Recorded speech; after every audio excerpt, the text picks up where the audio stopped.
Ok. Listo. Sí, que tuve que apagar la luz que estaba brillando ahí en la cámara. Ok. Bueno, entonces, pues empecemos. ¿Tu defensa la vas a hacer en español o la harás en inglés? Yo estaba pensando en español porque igual pues todos hablan Ah, español. Los que van está a estar perfecto. No, no hay ningún problema. Vale. listo. ¿Ya les aparece la presentación? No Sí. aún. Ya está cargando y en este momento ya aparece. Sí, señor. Ok. No, pero Listo. se ve tu ventana de presentador, no la presentación. ¿Cómo así? O ¿La sea, chiquita? No está en pantalla completa. se Aparece ve un la slide. chiquita, compartiste la de la pantalla de presentador en la que aparece el tiempo de la presentación, las notas ¿Sí? del... Sí, Ah, ok. Listo. A ver, otra vez. Eh,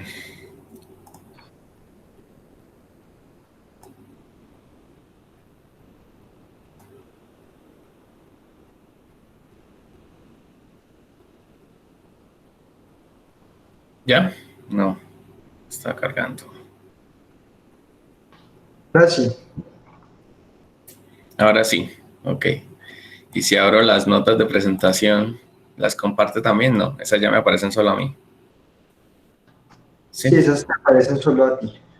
Sí, sí, pero como ahorita las estaba compartiendo a todos. Ok, listo, perfecto. Entonces ya arranquemos. Ya coloqué el tiempo, pues una de las intenciones de hoy es hacerlo de la medida del tiempo, ¿no? Que tengo 50 minutos para hacer la presentación. Ok, bueno, entonces como el profesor Herbert decía, yo soy Diego Nicolás Bernal García, estoy terminando el doctorado, esto es preparación para la sustentación de tesis doctoral que va a ser este próximo viernes, y pues mi trabajo se hizo bajo la asesoría del profesor Herbert Bink y la coasesoría del profesor Boris Angelo de la Universidad de Antioquia. Bueno, entonces, un pequeño como resumen de lo que voy a presentar hoy.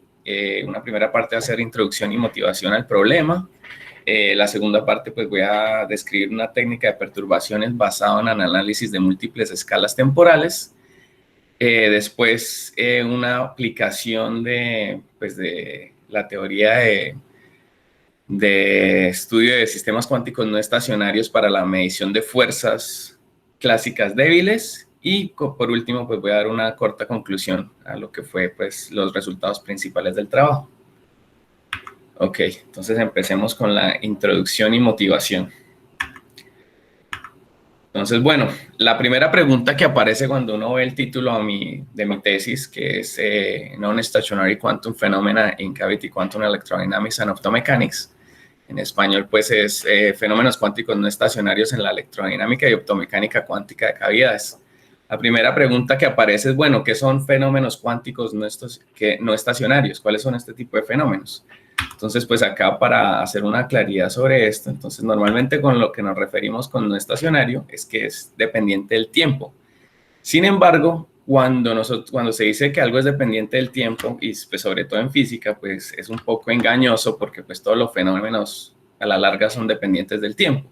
Entonces, para ser un poco más preciso con esto, entonces lo que nos referimos acá es a la no homogeneidad de las funciones de correlación, o por lo menos de algunas de las funciones de correlación de los operadores involucrados, pues de los operadores del sistema que estamos estudiando.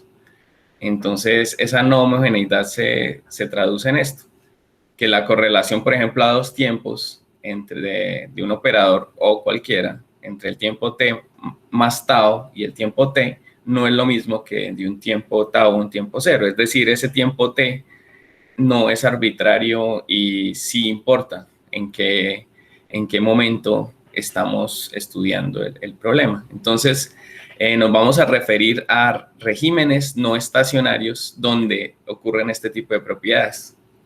Que eso puede ser, por ejemplo, con hamiltonianos o liouvilleanos dependientes del tiempo, o para un sistema que es independiente del tiempo, pero en el régimen del transiente. Ok.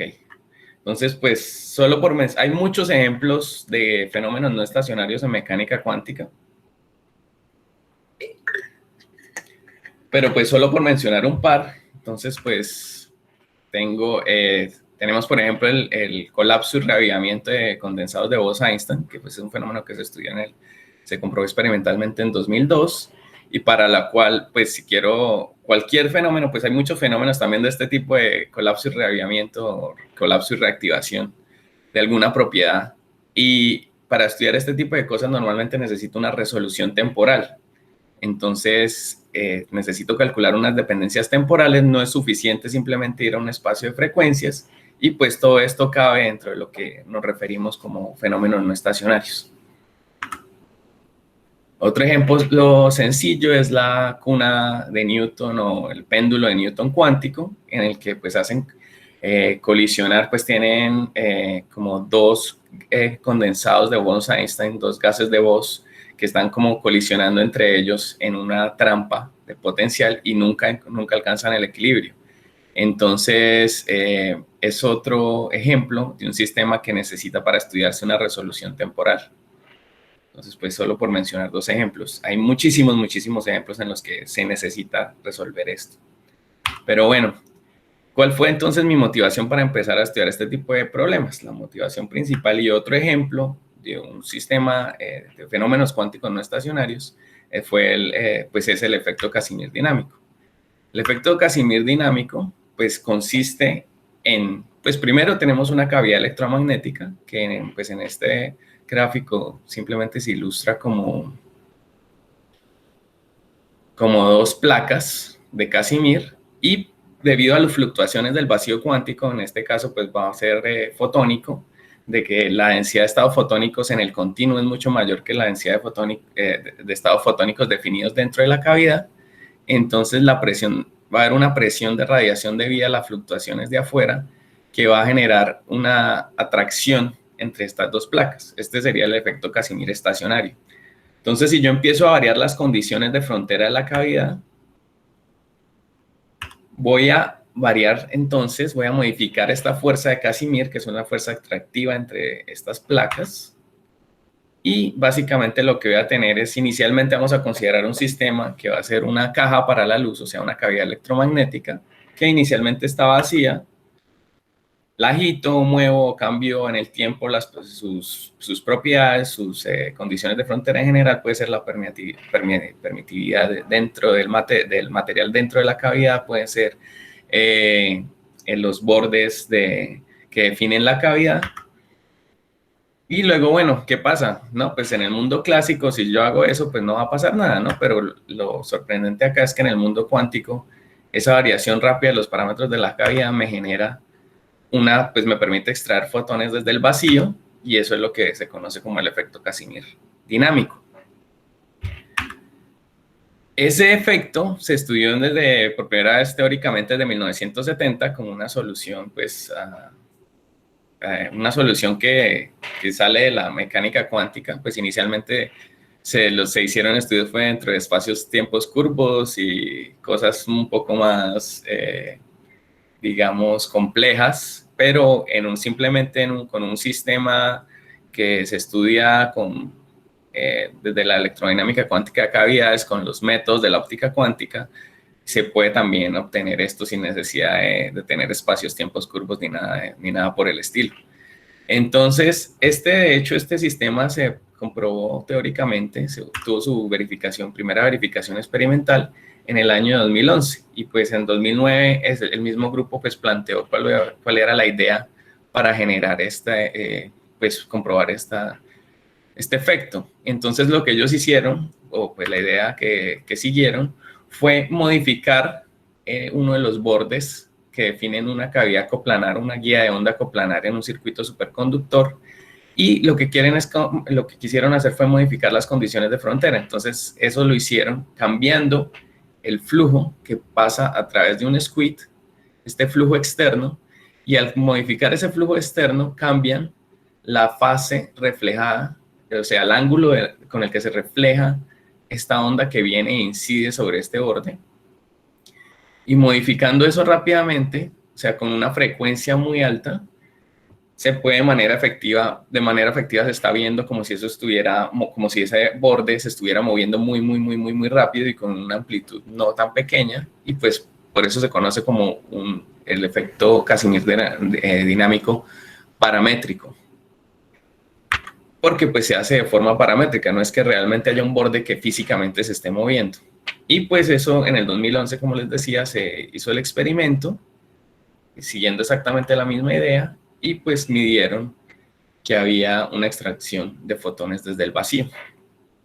Bueno, eso para hablar de la motivación. Ahora pues ya para entrar en materia, entonces pues uno de los primeros resultados importantes fue esta técnica perturbativa de múltiples escalas. Entonces, bueno, estamos hablando de fenómenos cuánticos no estacionarios. Les mencionaba que para que en fenómenos cuánticos no estacionarios necesitamos tener una resolución temporal de lo que está, o sea, de la dinámica del sistema. Tenemos que resolver completamente la dinámica del sistema para poder estudiar el fenómeno. Y eso es algo que pues normalmente no es tan fácil de hacer, y sobre todo cuando tenemos sistemas que oscilan mucho. Entonces necesitamos recurrir a técnicas diferentes que me permitan que me faciliten la vida en esta dirección. Entonces pues una de estas formas que vimos fue cuando empezamos a estudiar este tipo de problemas fue, bueno, ¿cómo estudiamos cómo estudiamos el sistema? ¿Cómo estudiamos el problema? Y aparece el profe Boris sugirió esta técnica que se usa en el estudio de sistemas dinámicos, y pues el trabajo que hicimos fue traducirla o llevarla al estudio de sistemas cuánticos abiertos. Entonces, bueno, los resultados de este artículo se publicaron en el 2019, en este artículo, que se llama Multiple Scale Analysis of Open Quantum Systems. Y bueno, ¿la idea cuál es? La idea es que yo, pues dentro del marco de dentro del pequeño subconjunto de problemas que yo quiero resolver o que me interesan, están dentro del marco de la electrodinámica cuántica de cavidades y la optomecánica cuántica de cavidades. Y esas dos caben de alguna forma, o sea, el marco teórico que nosotros usamos por lo general para estudiar estos sistemas, caben dentro de la óptica cuántica. O sea, nosotros usamos básicamente las técnicas de la óptica cuántica. Y entre ellas, pues cuando pensamos en sistemas abiertos, pues entonces está la teoría de sistemas cuánticos abiertos. Dentro del gran conjunto de sistemas cuánticos abiertos posibles, hay un conjunto no tan pequeño que se puede escribir por ecuaciones maestras locales en el tiempo. Entonces, básicamente es que la evolución de la matriz densidad está por esta ecuación, donde L es el liouvilleano, que en general pues va a depender del tiempo. Entonces, este tipo de ecuaciones van a tener soluciones de este tipo. Es decir, que la matriz densidad va a evolucionar de acuerdo a un mapa dinámico a partir de un tiempo inicial. Y este mapa dinámico, por lo general, pues va a tener esta estructura, que va a ser un ordenamiento temporal de la exponencial de una integral. Sin embargo, eso no es tan fácil como simplemente calcular una integral, sacarle la exponencial y ya, pues porque el ordenamiento temporal exige otras cosas. Entonces, no siempre es posible encontrar estas soluciones analíticamente. Incluso numéricamente, pues también es un problema grande en muchos casos. Entonces, bueno, para eso, la técnica que vamos a usar nosotros para estudiar estos problemas va a ser la expansión, el análisis de múltiples escalas temporales. Entonces, lo que se hace es que se hace como una proyección. Ya no tengo solo una variable temporal, sino voy a tener muchas variables temporales, donde cada variable temporal se relaciona con el tiempo original a través de un parámetro perturbativo alfa, de tal manera que cada variable temporal, o sea, cada vez que n va creciendo, entonces estas escalas cada vez van a ser más pequeñas. Y eso quiere decir que cada vez eso me va a describir cambios más pequeños en la dinámica del sistema, micromovimiento, que en algunos casos tiene uno como un comportamiento estroboscópico, por ejemplo, si tengo una evolución periódica, y ahí después de ese comportamiento estroboscópico, si uno sigue yendo un poquito más allá, va a haber como un micromovimiento alrededor pues, de unos promedios. Pero ya les mostraré un poco más de eso más adelante. Ok, entonces al hacer esa expansión en múltiples escalas temporales, entonces ya mi matriz de densidad ya no va a depender solo del tiempo, sino de todas estas escalas, tau, y voy a considerar que solo va a haber una escala temporal asociada a la variación a la variación temporal de este liouvilleano. Entonces esto voy a considerar acá inicialmente esto,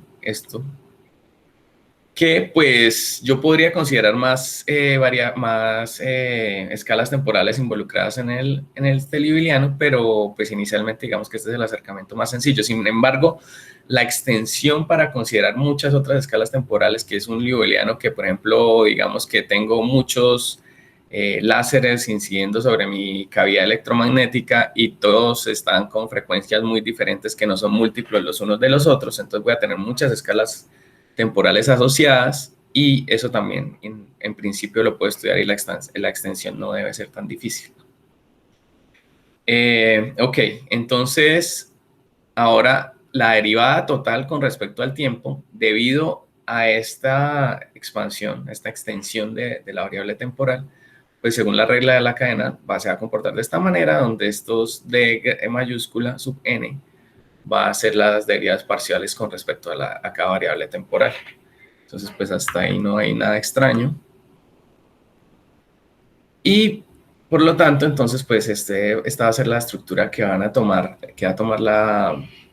la ecuación maestra local en el tiempo, donde esta t mayúscula simplemente es una notación corta para todas las variables temporales de tau sub 0 hasta tau sub n, donde n puede ser cualquier cosa.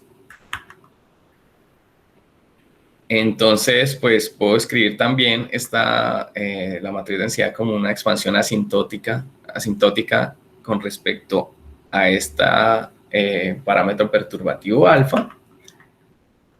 Y pues ya estaba diciendo que era un parámetro perturbativo, pero ¿por qué era perturbativo? Acá es donde se ve por qué es el parámetro perturbativo, porque estoy separando el liouvilleano entre una parte que no depende del tiempo, que supongo que es una solución conocida, más una parte que puede depender del tiempo o no, que es una perturbación a mi problema de solución conocida.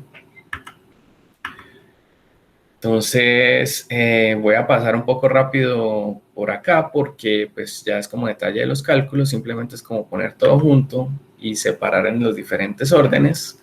Entonces ya son más detalles técnicos del cálculo y pues esas son las ecuaciones que me aparecen a diferentes órdenes.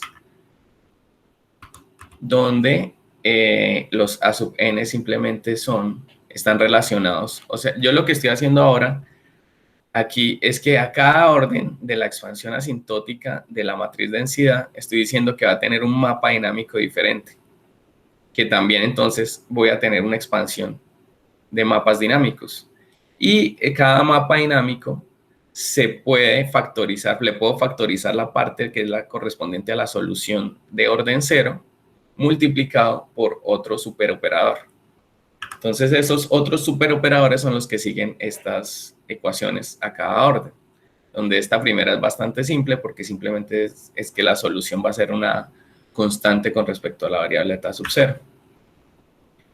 Entonces, bueno, ahora ¿cuál es la ventaja o qué es lo raro, digamos, del método, ¿no? Porque hasta ahora pues no hay mayores extrañezas, es bastante similar a una teoría de perturbaciones regular.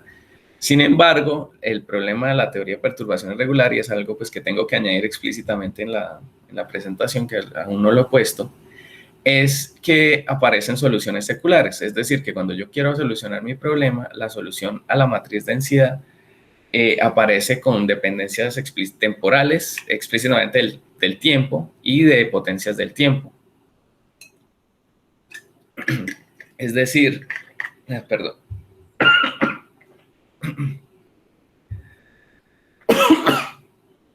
Perdón. Un segundo.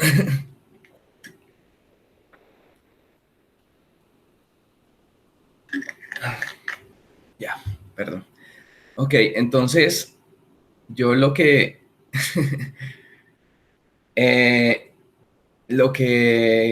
hay de diferente acá con este método es que yo voy a anular lo que me genera que aparezcan las soluciones seculares, que como les decía, que son soluciones en las que hay dependencias explícitas del tiempo. Es decir, me va a aparecer, por ejemplo, que la matriz densidad tiene un comportamiento que depende de t, linealmente de t o de t cuadrado, perdón, t cuadrado, t al cubo. Y pues esas son soluciones que no, por lo general, muy por lo general, no son físicas. Perdón. Ok. Entonces, lo que hacemos aquí, pues como aparece acá, esas soluciones circulares son consecuencia de que la solución a la ecuación homogénea resuena con los términos no homogéneos, con los términos que me forzan la ecuación. Y estos términos seculares son términos que crecen con potencias de la variable temporal. Ay, que súper atorado. Ok, ya, creo que ya. Entonces, la solución, por ejemplo, que en este caso, mirando este caso particular de estas ecuaciones, la solución a la ecuación homogénea, que a todas estas ecuaciones va a tener la misma estructura de esta primera ecuación a orden cero. ¿Y eso qué es? Eso es una constante con respecto a la variable tau sub cero. Entonces, yo lo que quiero quitar es de estos forzamientos todo lo que oscile con frecuencia igual a cero, o sea, que sea constante. Y esas van a ser mis ecuaciones mis condiciones de solubabilidad, que eso es lo que me va a evitar que aparezcan las soluciones seculares, porque si yo no hago esto, de todas maneras, así haya hecho yo la expansión en múltiples escalas temporales, me va a volver a pasar exactamente lo mismo y voy a volver a tener ecuaciones, términos seculares. Ok. Entonces, para evitar que eso pase, entonces estas condiciones son iguales a cero. Es decir, lo que estoy haciendo es coger todos estos términos, acá todos estos forzamientos, y los estoy calculando su componente DC, su componente constante, y la estoy igualando a cero. Y este nuevo set de ecuaciones se llaman las condiciones de solubabilidad y que me van a permitir corregir mis soluciones pues a la evolución de la densidad, de la matriz densidad, a la evolución de la matriz densidad a los diferentes órdenes. Entonces, bueno, esto como se ve en un diagrama, básicamente tengo inicialmente esa ecuación para ese superoperador A sub cero, que es mi ecuación de orden cero. Esto me va a generar una primera solución. Entonces el primer índice me indica el orden de la solución y el segundo la corrección que he hecho. Entonces, al resolver yo esto, yo ya tengo un primer término que va a ser la solución a orden cero, corrección cero. Luego me voy a la ecuación de primer orden. La ecuación de primer orden me permite construir, pues la tengo acá, y me permite construir una condición de solubabilidad, la cual me permite corregir. Entonces tengo una primera corrección a esta solución de orden cero, perdón. Y ya entonces estas correcciones quiere decir que aparecen entonces cuál es la dependencia con respecto a las nuevas variables tau. Luego me devuelvo a la ecuación de primer orden y construyo con esa condición de solubabilidad, construyo mi ecuación de primer orden, mi solución de primer orden. Entonces ya tengo dos. Entonces en este punto tengo, después de terminar el primer paso, después de terminar el paso 0, tengo solo un término. Cuando termino el paso 1, tengo la corrección al primero y el término primero. La corrección al de orden 0 y el término a primer orden. Y estos dos se suman y esas son la solución.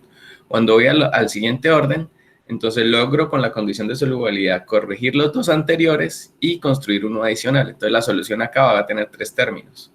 Y así hasta el infinito. ¿Sí? Entonces, a cada orden, yo lo que estoy haciendo es corregir los órdenes anteriores y esa corrección implica descifrar cuál es la dependencia con respecto a una nueva variable tau y luego sigo avanzando y construyo un nuevo término que se suma a los anteriores. Entonces, pues una cosa interesante de esta expansión es que la solución a orden cero, o sea, el mapa dinámico a orden cero, es factorizable. Es decir, todos estos capas que aparecen ahí en las exponenciales, que son las dependencias con respecto a cada variable temporal, conmutan entre ellos. Eso es algo bastante interesante, porque uno de los problemas cuando uno hace este tipo de expansiones o tiene cosas como, por ejemplo, expansión usando series de Magnus para resolución de la dinámica temporal, uno de los problemas grandes es eso, que uno tiene exponenciales de cosas que no conmutan, entonces la solución en general de eso es muy difícil también. Entonces esto es una ventaja. Y otra ventaja también es que por lo general las soluciones a orden cero en este tipo de sistemas, pues, o simplemente considerar las correcciones de esa solución a orden cero, ya es suficiente descripción al problema. Es decir, ya como que los rasgos generales de la dinámica ya están descritos por esta solución a orden cero. Lo otro son ya correcciones más relacionadas con el micromovimiento. Ok, entonces un ejemplo ilustrativo es, por ejemplo, el modelo disipativo de James Cummings. Entonces, pues ya sabemos, esto lo conocemos ya todos muy bien. Entonces tenemos primero pues un término asociado al campo de la cavidad, un término asociado al sistema de dos niveles y una interacción entre el sistema de dos niveles y el campo de la cavidad. Y pues eso lo vamos a estudiar pues usando una ecuación maestra en la forma de Lindblad, donde vamos a considerar, entonces, primero la disipación y un bombeo excitónico, un bombeo al sistema de dos niveles. Entonces, este problema es un problema que no tiene solución analítica exacta. Si no considero la parte del bombeo, sí tiene solución analítica, pero ya cuando entro a considerar el bombeo, ya las cosas se complican y ya no es tan fácil el problema. Entonces, pues es como un ejemplo sencillo para empezar a estudiar este sistema, esta teoría de perturbaciones. Y pues es como el ejemplo más sencillo posible porque no hay dependencias temporales explícitas y simplemente pues aparece una perturbación que es independiente del tiempo. Ok, entonces cuando estudio este problema, acá me falta también ponerle los labels de a qué estados me estoy refiriendo. Entonces voy a considerar simplemente inicialmente una base de 3 estados, un primer estado, un estado base que es 0 fotones y pues sin excitación del excitón, o sea, un estado ground. Y estos otros dos que uno va a estar, acá voy a considerar primero que hay un fotón en la cavidad y 0 y pues estado ground del excitón. Y en este es el contrario, que tengo el sistema de dos niveles en el estado excitado y 0 fotones. Entonces estos pues van a tener una oscilación y el estado ground pues se va a ir poblando, pues porque estoy asumiendo también que el bombeo es muy pequeñito. Entonces, de todas maneras, aunque se demora, este estado base se va a ir poblando poco a poco. Entonces, acá la cosa interesante es que sin necesidad de ir muy lejos, o sea, solo considerando hasta primer orden en la expansión perturbativa, ya la dinámica ya corresponde con la dinámica numérica. La dinámica de las soluciones analíticas, porque de esto saqué unas soluciones analíticas, corresponde con la solución numérica. Entonces, la solución numérica son los punticos y las curvas son la solución analítica. Entonces, ya después de la solución a primer orden, ya se describe prácticamente perfectamente. Aquí en esta se puede ver un poquito mejor. Entonces, este primer término va a ser la solución a orden 0. Pues primero, pues eso no me escribe nada, está simplemente en 0. Después la corrijo usando la primera condición de solubabilidad y ya me muestra aquí el comportamiento promedio. Y después cuando le incluyo la solución a primer orden, ya me describe entonces el micromovimiento alrededor de ese promedio. Entonces, pues es muy interesante porque pues no sirve únicamente para resolver el transiente, sino también el estado estacionario, como mostraré ahorita más adelante, y también la convergencia es muy rápida y permite encontrar soluciones analíticas, que pues cuál es la ventaja de las soluciones analíticas así sean aproximadas, es pues poder tener un poco más de control o entender un poco mejor pues cuál es la relación de los parámetros en el sistema. Ok, entonces esto era para la parte de las poblaciones, entonces para las coherencias se necesita un poquito más de resolución, ir un poquito más allá en la expansión. Y en este caso, entonces tengo que ir hasta incluir hasta el segundo orden. Entonces esta es la condición de solubilidad pues corregida después o sea, esta es la solución corregida después de la segunda condición de solubilidad, estas dos, y no estoy pasando al tercer término que sería el de el segundo orden como tal, simplemente hasta la condición de solubilidad que me define el segundo orden, pero de todas maneras es un paso más allá de lo que se hizo para las poblaciones. Y en este caso también se escribe muy bien, tanto en el transiente como acá ya en el estacionario. El comportamiento numérico corresponde muy bien con el analítico. Entonces, otra vez acá los punticos son el numérico y las diferentes curvas son las diferentes soluciones analíticas. Ok, entonces, bueno, para hacer una estimación del error es importante, bueno, listo, el método funciona muy bien a ojo, pero ¿cómo es pues si hacemos una estimación del error, pues ¿qué pasa? ¿Qué es lo que está pasando? Entonces, para hacer una estimación del error, entonces yo consideré la distancia de traza entre la solución numérica y las soluciones analíticas, entonces para los diferentes órdenes. Entonces, cuando simplemente esta primera es cuando simplemente considero la primera condición de solubilidad. Entonces, para tiempos pequeños, la distancia de traza es muy grande, o sea, la solución no es muy buena, pero es buena para tiempos largos. Después, cuando considero la ecuación a primer orden, entonces se daña un poquito para tiempos largos, pero se corrige muchísimo para tiempos pequeños. Y ya cuando llego hasta la segunda condición de solubilidad, entonces acá lo que está pasando es que pues todas estas están oscilando, ¿no? Esta sombra significa oscilaciones. Pero entonces acá ya cuando me voy a la segunda condición de solubilidad, la solución es muy buena porque esta distancia de traza es supremamente pequeña. Para tiempos pequeños y para tiempos grandes es muchísimo mejor todavía. Ok, entonces eso fue más o menos pues brevemente lo que se hizo con esta técnica. Hay muchas otras cosas que se pueden mostrar. Está, por ejemplo, el estudio del weak coupling, del acople débil en este mismo sistema, y también tengo otro ejemplo en el que hay una dependencia temporal explícita con el tiempo, pero pues esos no los he incluido todavía, y pues dependiendo de cómo esté el tiempo en este momento, cómo me haya con el tiempo ahorita, pues veo si los incluyo o no. Ok, entonces ya continuando, la siguiente parte pues de los resultados de la tesis es el censado de fuerzas en el régimen no estacionario. Y bueno, acá hay bastantes partes a considerar, ¿no? Porque esto ya es como un fenómeno cuántico no estacionario como tal, no es una técnica matemática para estudiar problemas no estacionarios, y implica la medición de fuerzas. Quiero medir fuerzas muy, muy pequeñas. Ese es el problema que se quiere atacar en este caso, en esta segunda parte. Entonces, bueno, la primera pregunta que aparece es ¿por qué quiero medir fuerzas?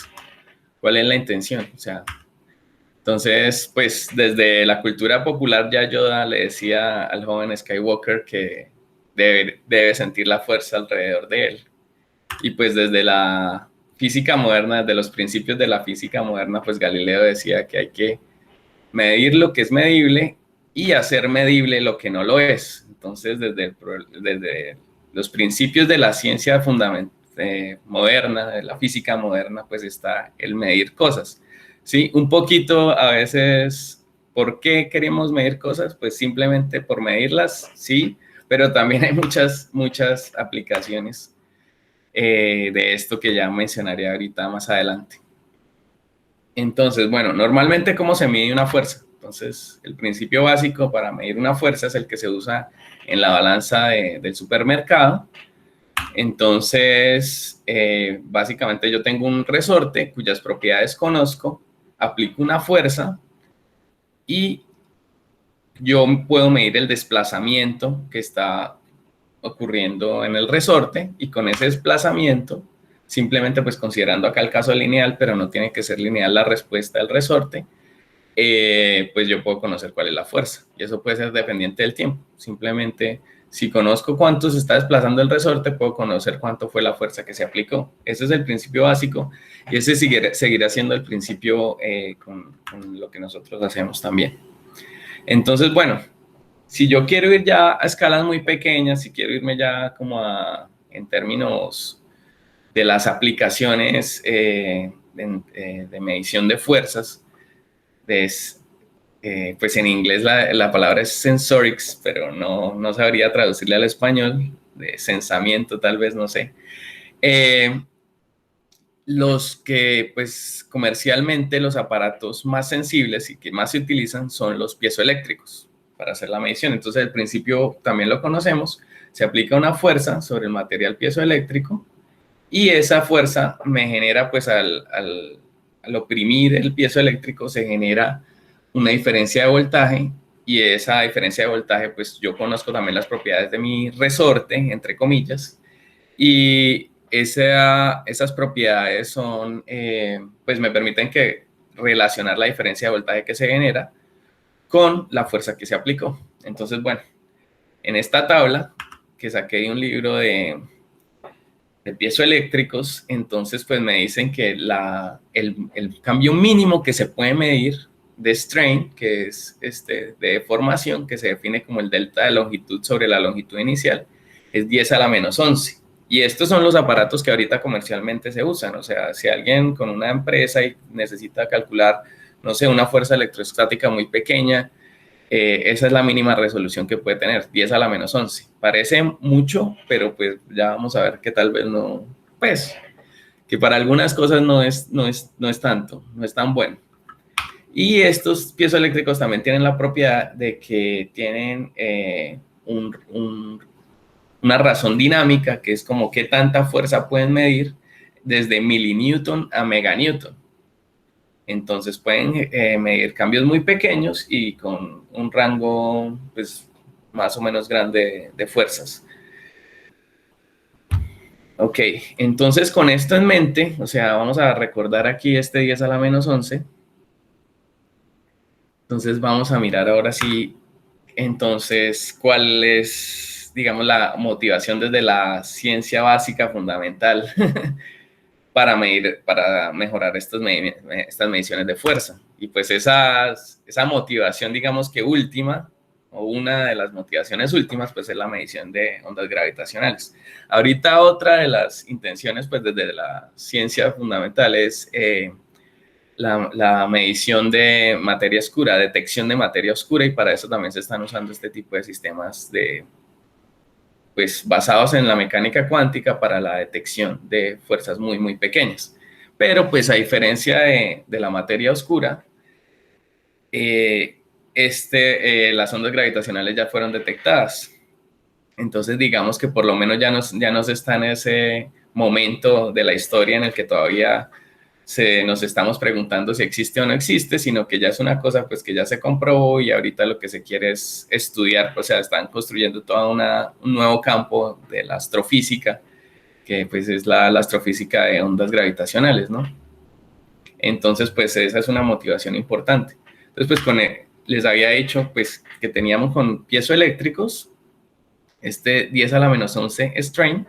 Entonces, bueno, ¿cómo se compara eso con las mediciones que se hicieron de ondas gravitacionales? Entonces esta fue la primera medición con la que se hizo la primera corroboración experimental de ondas gravitacionales, y el strain que se generó en este sistema, en LIGO, fue 10 a la menos 21, con una frecuencia que está alrededor de los 100 Hz.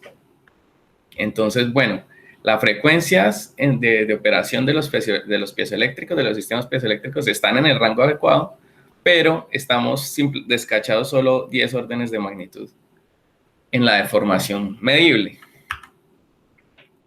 Entonces, bueno, acá pues se pudo medir usando LIGO alrededor de una frecuencia de 100 Hz, pero sin embargo existe todo un espectro de cosas, de efectos, de fenómenos en el espacio que se pueden medir si uno tuviera sensibilidad a otras frecuencias de ondas gravitacionales.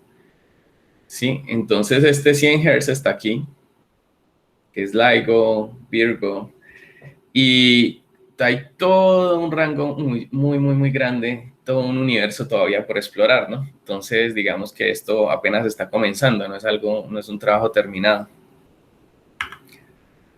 Entonces, pues, ¿cómo mejoramos las mediciones?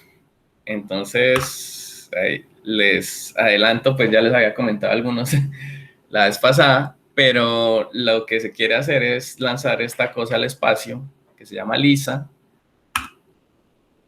Y LISA tiene una característica muy curiosa, y es que este dibujito, que pareciera que fuera exagerado, la distancia entre los brazos, esto es un interferómetro con 3, digamos, naves o pues spacecrafts, sí, digamos, naves o aparatos espaciales que forman acá un interferómetro cuyos brazos son de 2.5 millones de kilómetros cada uno. Es decir, y pues recordando que entre la Tierra y el Sol, o sea, una unidad astronómica, son 150 millones de kilómetros, eso es mucho, o sea, es un proyecto muy ambicioso lo que se quiere hacer con este interferómetro espacial. Entonces, pues lo que quieren hacer ellos es moverse un poquito más con el LISA, o sea, nos vamos a mover a una frecuencia ya no de 10 a la 2 Hz, sino de 10 a la menos 2. Entonces se empiezan a resolver aquí otras regiones. Y pues la idea es que este LISA se va a lanzar en 2034. Vamos a ver qué pasa. Inicialmente había una propuesta mucho más ambiciosa, luego la redujeron, luego la volvieron a mejorar, pero pues ahí va y hasta ahora parece que sí se va a lanzar. Ok, pero entonces, ¿qué otras opciones hay aparte de un interferómetro infinitamente grande en el espacio? Pues sentarse a estudiar y pensar. Pero pues también está la opción de la optomecánica cuántica de cavidades. Y pues curiosamente fue la optomecánica cuántica de cavidades la primera opción que se consideró desde los años 60, que Vladimir Braginsky empezó a pensar en cómo detectar ondas gravitacionales. Lo que él pensó fue en este tipo de sistemas. Lo que después alguien hizo una propuesta que fue la de usar los interferómetros, y cuando este sujeto, que fue uno de los que le dieron el premio Nobel, creo que es Reiner, no recuerdo bien su nombre, propuso usar un interferómetro de 4 kilómetros de largo, a Braginsky le pareció que eso era ridículo, ¿no? Lo curioso fue que lograron ya medir estas ondas gravitacionales pues con ese sistema, que sí es increíblemente grande, mientras que con estos sistemas aún no se ha logrado. Sin embargo, no quiere decir que no se pueda.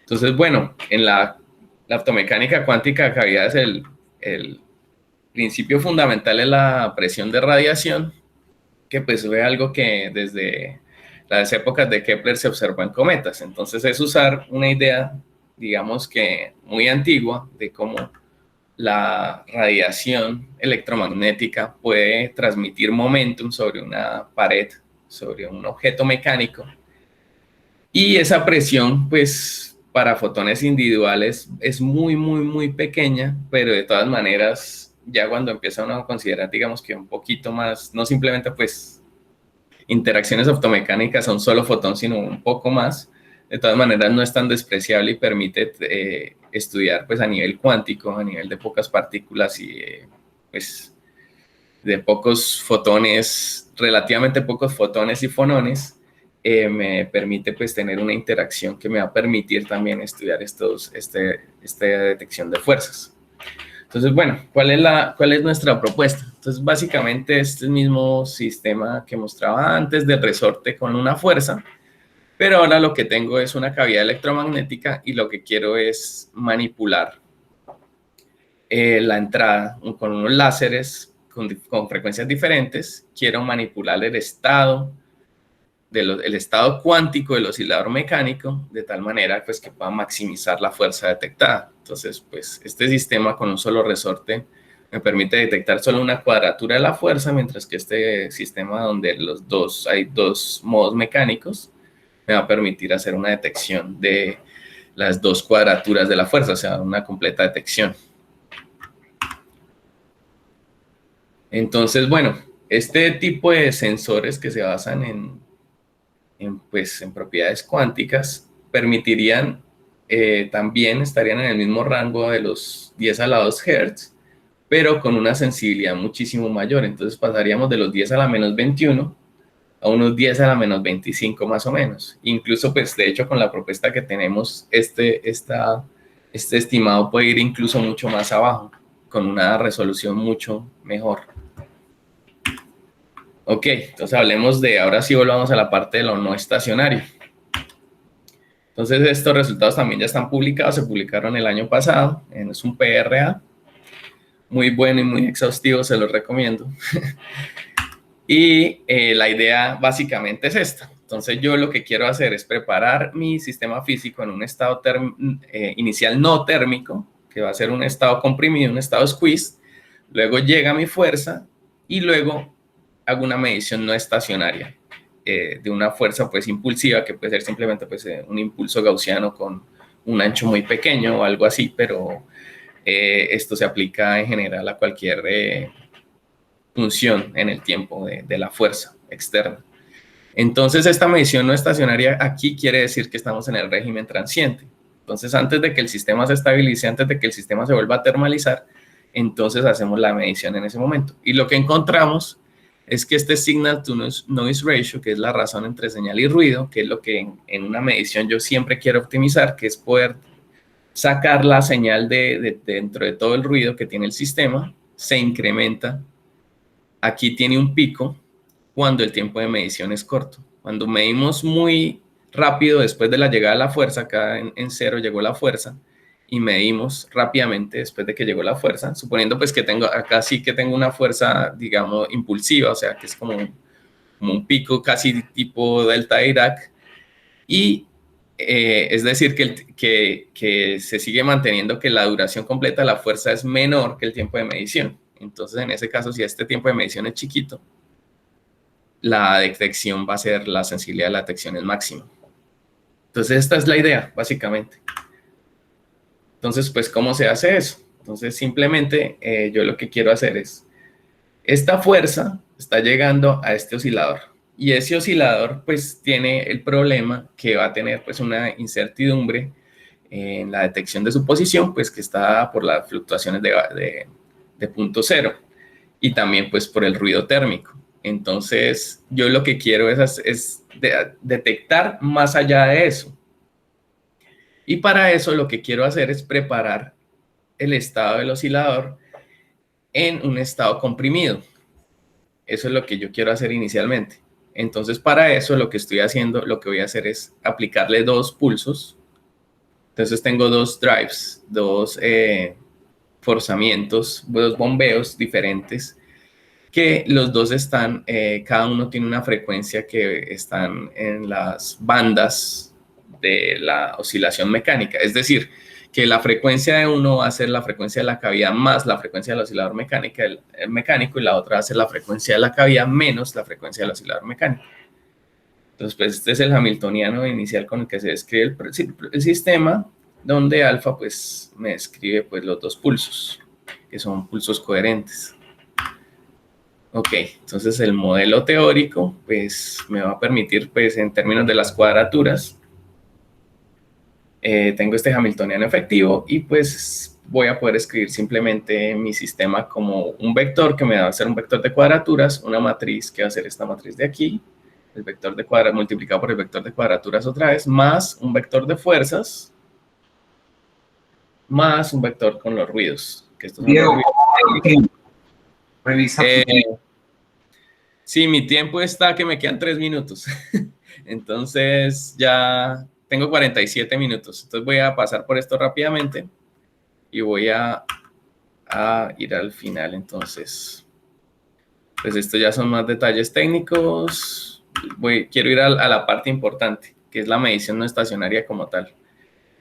Entonces, sí, acá lo que estamos haciendo es que esta es una gráfica similar a la que mostré inicialmente, pero entonces, en este caso, tengo diferentes configuraciones para los pulsos. Estos Gs son como una medida de la amplitud, me miden como la amplitud de cada pulso, el pulso más y el pulso menos.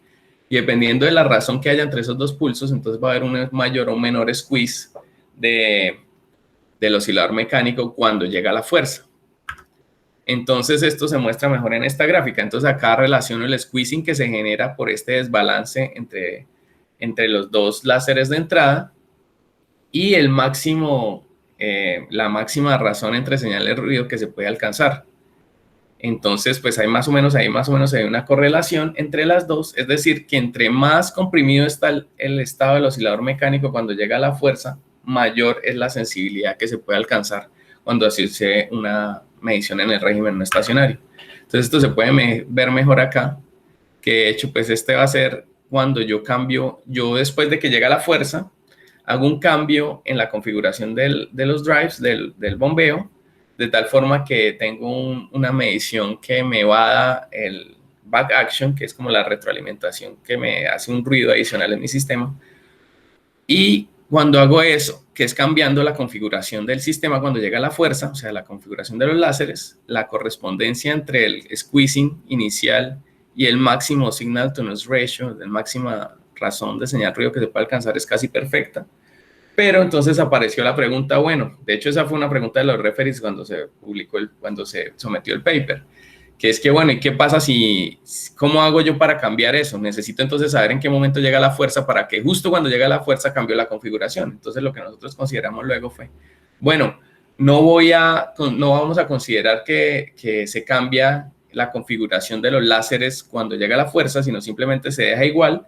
Y en este caso, de todas maneras, la razón señal ruido mejora mucho, la sensibilidad mejora mucho, pero la correlación, digamos que entre el máximo squeezing y el máximo signal to noise ratio para diferentes cooperatividades, pues la cooperatividad es una medida del acoplamiento en presencia de disipación, no es tan perfecta, pero pues este es un resultado, digamos que este es como el resultado más importante, que es que se puede, que no importa, ¿no? Que yo no sepa en qué momento llega la fuerza, de todas maneras, usando esta técnica se puede mejorar muchísimo la sensibilidad a la fuerza que está llegando. Ese es como lo más importante ahí. Y ya rápidamente conclusiones.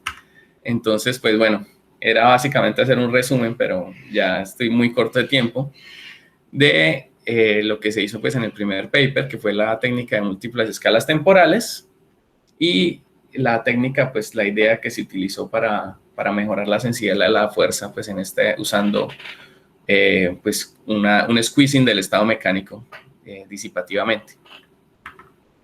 Y pues agradecimientos especiales pues al profesor Herbert Bing, al profesor Boris Angelo Rodríguez y al profesor Matt Woolley aquí en Canberra.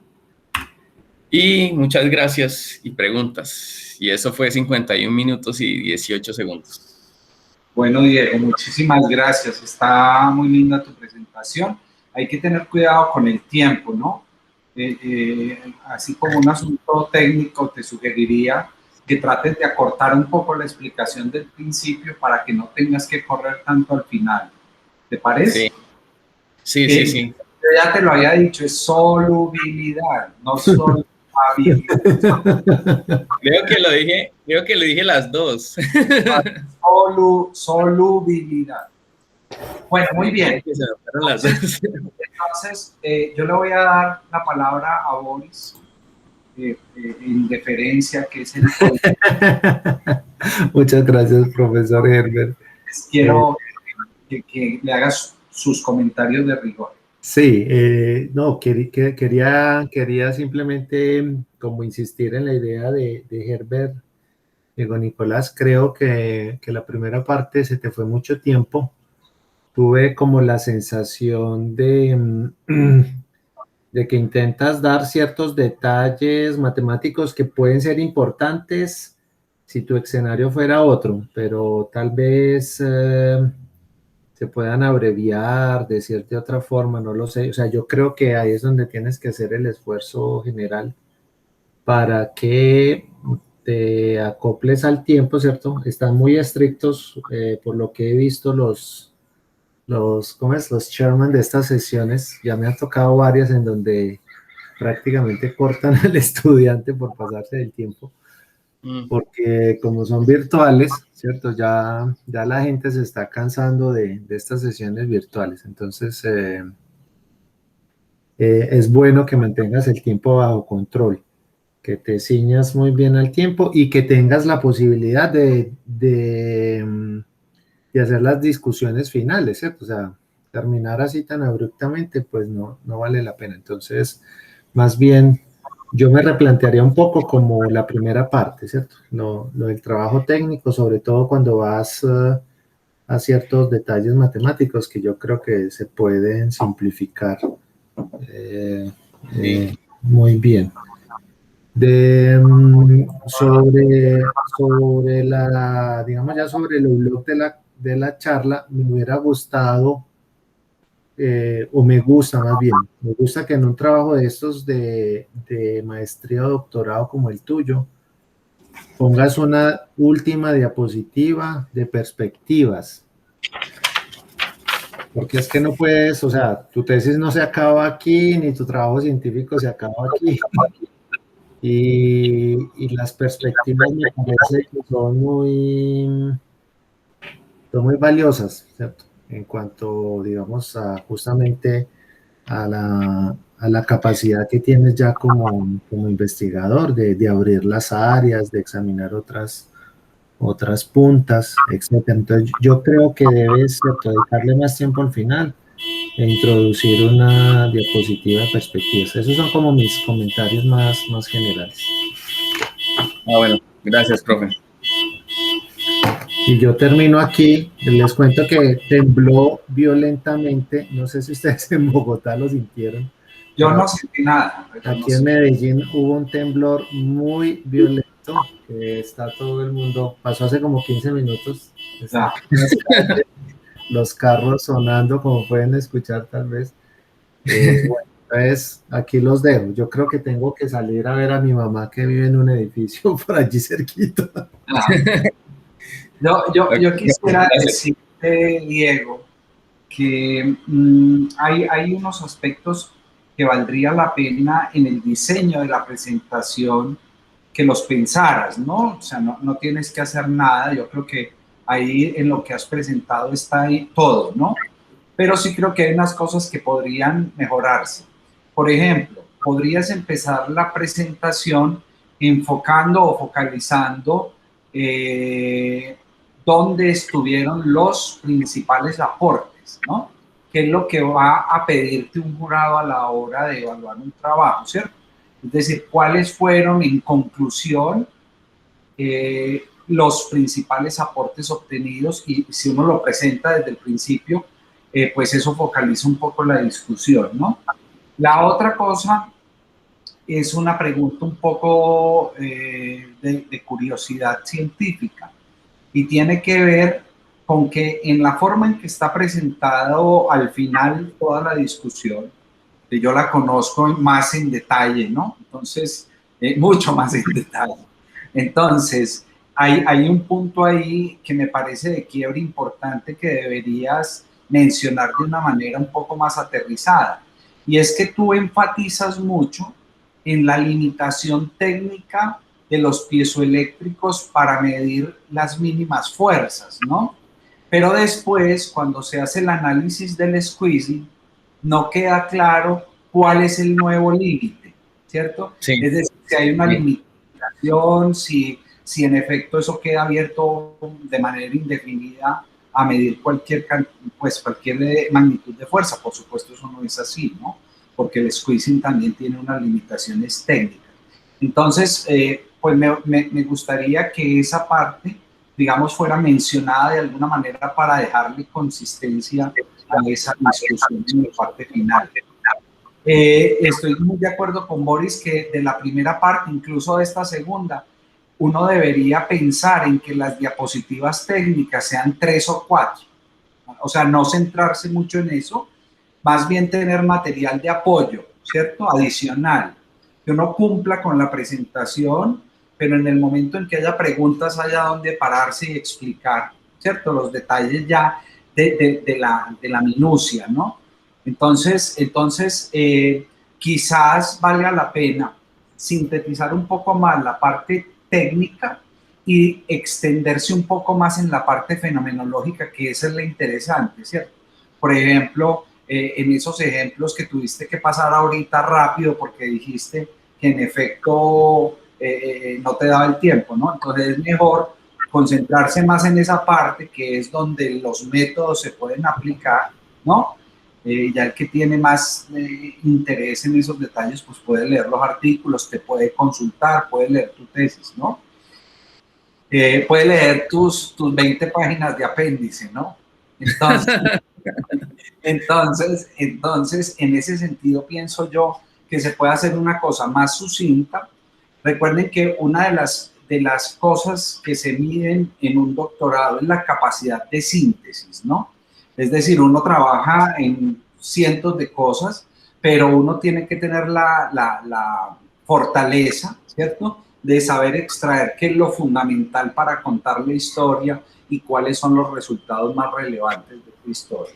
Entonces, digamos que esas recomendaciones me gustaría que las pensaras. Otro asunto es, por ejemplo, tú dices en la primera parte que hay una corrección rápida, ¿cierto? De James Hamilton, por ejemplo, que tomando muy pocos órdenes ya tienes el comportamiento cualitativo del problema. Pero quizás eso hay que soportarlo un poco más con algunos argumentos, ¿no? De por qué ocurre eso allí, ¿no? Y si siempre va a ocurrir esto, ¿no? Porque digamos que cada vez que se hace una técnica perturbativa, Boris es experto en eso porque lo sé que en sus discusiones conmigo muchas veces lo hemos debatido, y es que la teoría de perturbaciones en general no tiene una convergencia monótona, ¿no? Es decir, no es claro que a medida que uno va agregando más órdenes, la cosa sea mejor, ¿no? Entonces, de pronto debatir un poco ese tema, ¿no? Que tiene que ver, sí, ¿cierto?, cómo se corrige, ¿no? Sí, de todas maneras, yo creo que la respuesta es muy empírica, ¿no? Es como más sí, es como lo he hecho varias veces y siempre se comporta así, porque ya ir a una explicación más profunda es muy complicado. Sí, pero digamos, a lo que me refiero yo es que quizás ese aspecto de corrección rápida tenga que ver con la linealidad de las ecuaciones, ¿no? Quizás si eso tuviera un comportamiento no lineal, qué sé yo, la cosa no sería tan sencilla, ¿no? O sea, la ventaja cuando uno está haciendo descripción con operadores de Liebland es que precisamente su sistema es lineal, ¿cierto? Por lo menos lineal en RO. Y entonces eso hace que de alguna manera pues comportamientos más anómalos no estén presentes, ¿no?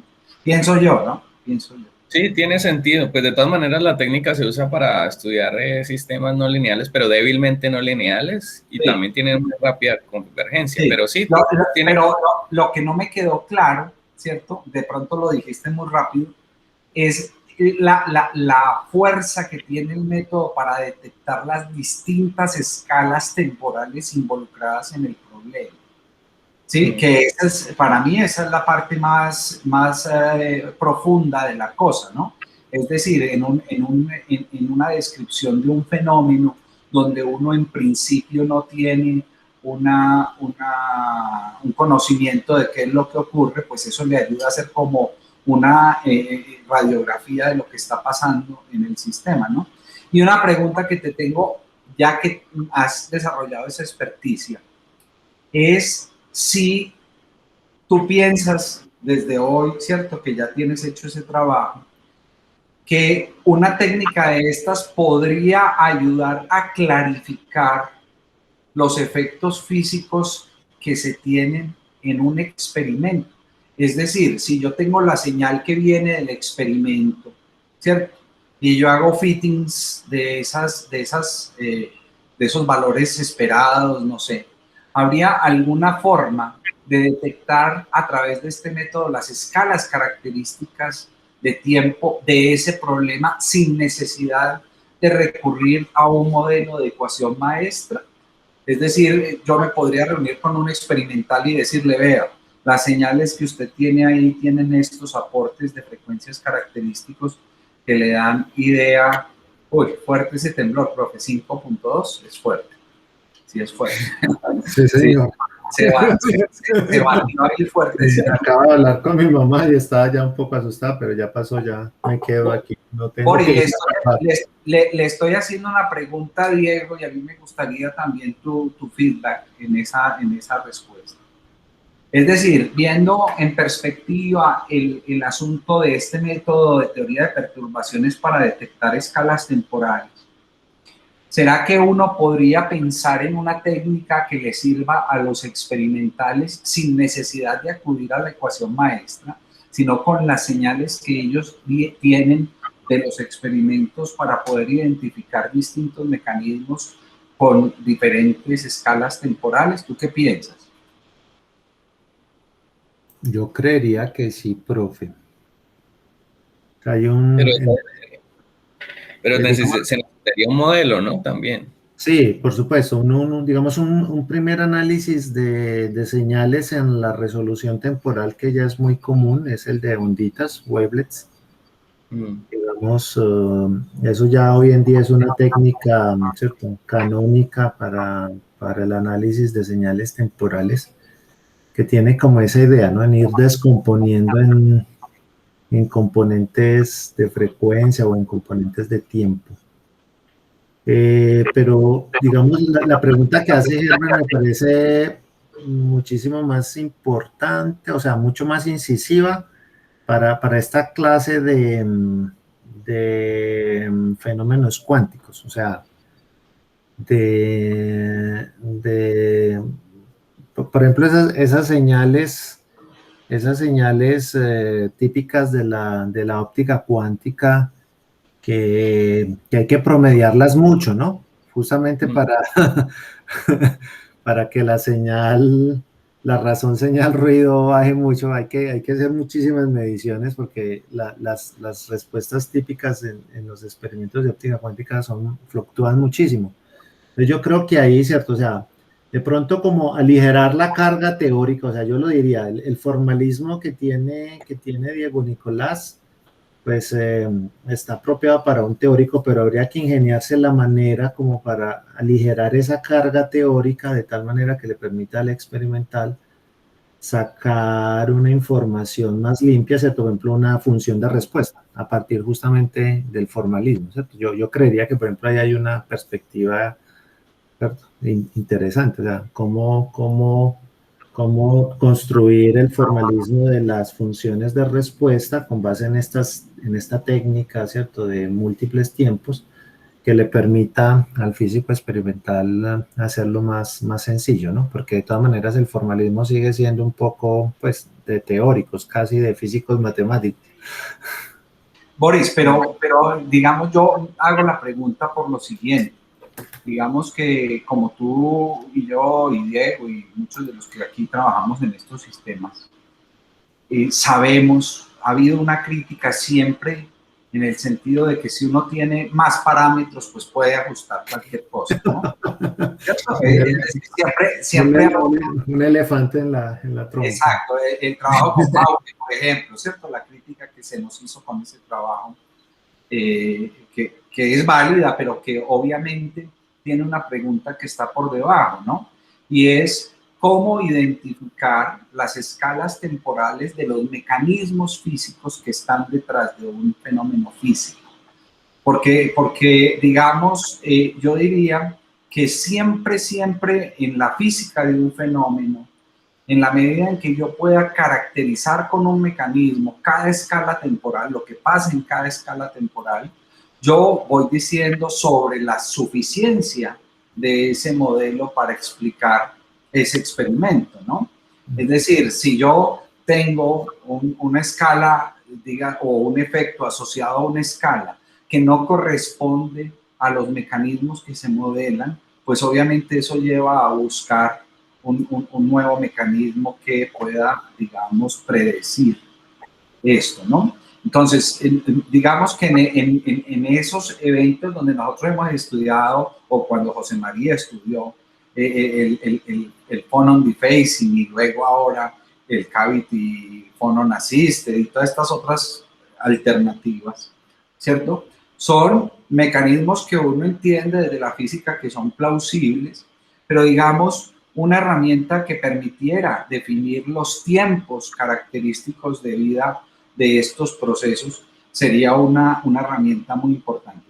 Y lo digo porque una de las cosas que se nos critica o que se nos ha criticado en la publicación de resultados del Cavity Phonon, ¿cierto? Es precisamente la determinación de los efectos de esas tasas, de los valores de esas tasas en términos de influenciar los tiempos característicos del fenómeno.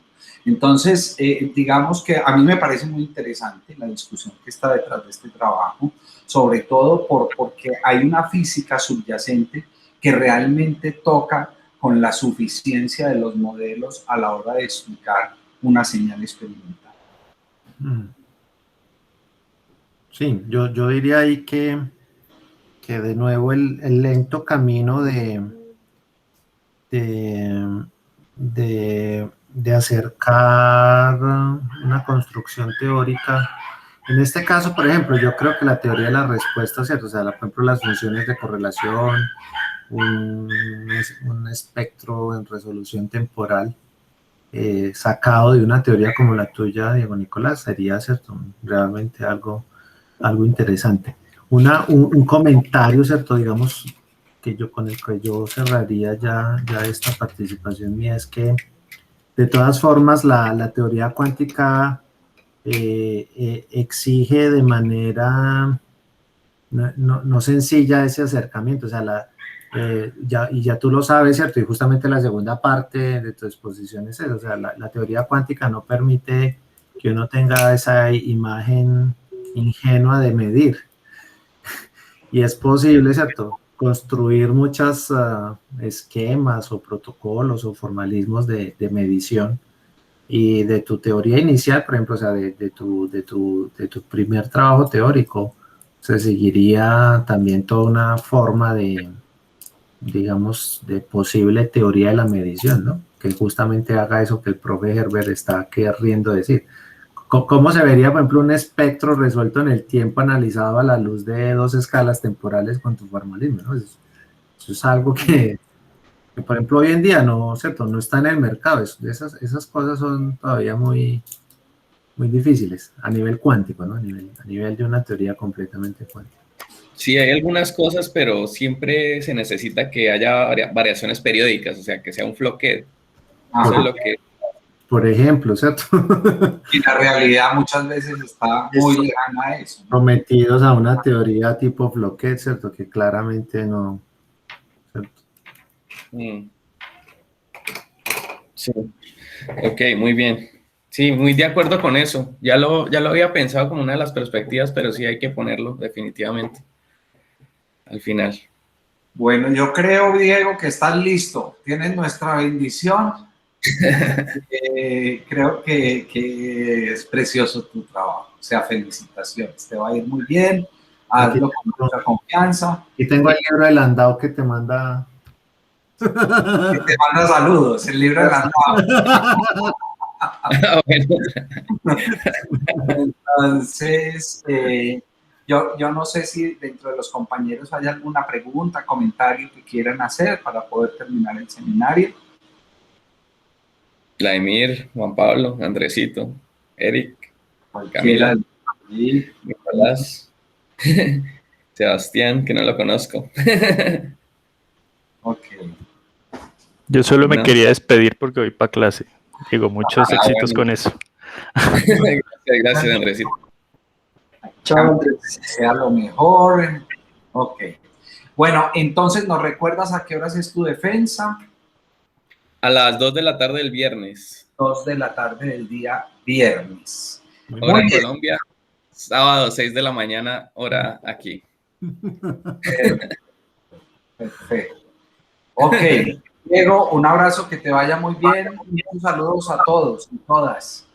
Nos estamos viendo y están cordialmente invitados. Dieguito, ¿nos compartes o le compartes a tus compañeros el link de tu presentación para que te puedan acompañar? ¿Vale? Ahí en el chat de nuestro grupo. Sí, y el próximo seminario que entonces para el del viernes del 8, que nos va a acompañar Alejandro Grajales. Vladimir, ¿tienes la información de esto? Vladimir, ¿qué lograste hablar con Alejo? Vladimir. Hablé muchas cosas de lo que se puede contar. Yo no sé si yo ya no te envié todavía el título. El título es Quantum Information Processing with Superconducting Circuits. Voy a leer el abstract una vez que lo tengo aquí en la mano y está cortico, como modo de invitación. Para los que no sepan, él está en Chalmers ahorita y está trabajando en caracterizando experimentalmente chips de qubit superconductores, porque allá tienen plata que da miedo. Entonces dice que los circuitos superconductores son uno de los principales candidatos para la realización de un computador cuántico. Nombres grandes como Google, IBM, ETH, MIT, Chalmers están utilizando esa arquitectura para desarrollar sus propios procesadores cuánticos. En la primera mitad de esta charla voy a describir los bloques en los que se construyen estos procesadores cuánticos y los modelos utilizados para describir la interacción entre ellos. En la segunda parte voy a describir los métodos típicos para caracterizar y calibrar estos aparatos en el laboratorio. Esto nos permitirá estimar parámetros como el tiempo de coherencia del qubit, el acople entre qubit y resonador superconductor y realizar calibración de pulsos pi. Y ya, y eso es todo. Sí. Entonces, cordialmente invitados de este viernes en 8 días a nuestro seminario. Claro, pudiste cuadrar una hora con él. Recuerda que la hora eso sí te dije, ¿no? Que el tipo podía todo el día, excepto de 11 a 2. Este gato. es de 11 a 2. Entonces ya cuadramos con la gente aquí para ver a qué horas pueden, ¿no? Sí, eso. Creo que darle de comer. Yo lo comer antes. No lo ahorques. No maltrate ese gato, Vladimir. A mí siempre me ha dado curiosidad qué cosas ya hace Vladimir el gato. Maltrato animal, como dice Camila, toda la razón. No es hambre, es que lo suelte, que por favor no más. Y yo no sé si Juan Pablo sabe, pero se le quitaron los dientes al gato, solo le quedaron los colmillos. Madre mía. Por favor, se está grabando esto, Dios santo. Sí, hasta luego. Bueno, muy bien, entonces cordialmente invitados, invitadas, por favor, recuerden que este semestre estamos con la programación de nuestro seminario. Aprovechemos que el profesor Boris está aquí para involucrarlo en uno de nuestros seminarios, a ver si nos presenta alguna cosita que hace rato no nos habla. Entonces también la idea es tener algunos invitados y complementar con los trabajos que están en camino. Recuerden que hay cosas muy interesantes que estamos haciendo y que pues asistir al seminario vale la pena. Ya también está lista la participación de Alejandro González Tudela. Eric, ¿me recuerda la fecha? No recuerdo. Yo se las comparto. Es para... El 25 de marzo, 9:30. Cerquita. Qué bueno, sí. Ok, entonces, muchos saludos y estamos en contacto. Feliz noche. Bueno, muchas gracias. Feliz día, Diego. Feliz día. Gracias. Chao. Gracias, profe. Chao. Chao, chicos. Suerte. Chao. Hasta luego.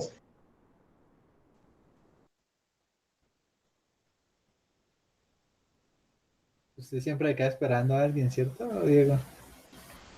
Pero dejé de grabar.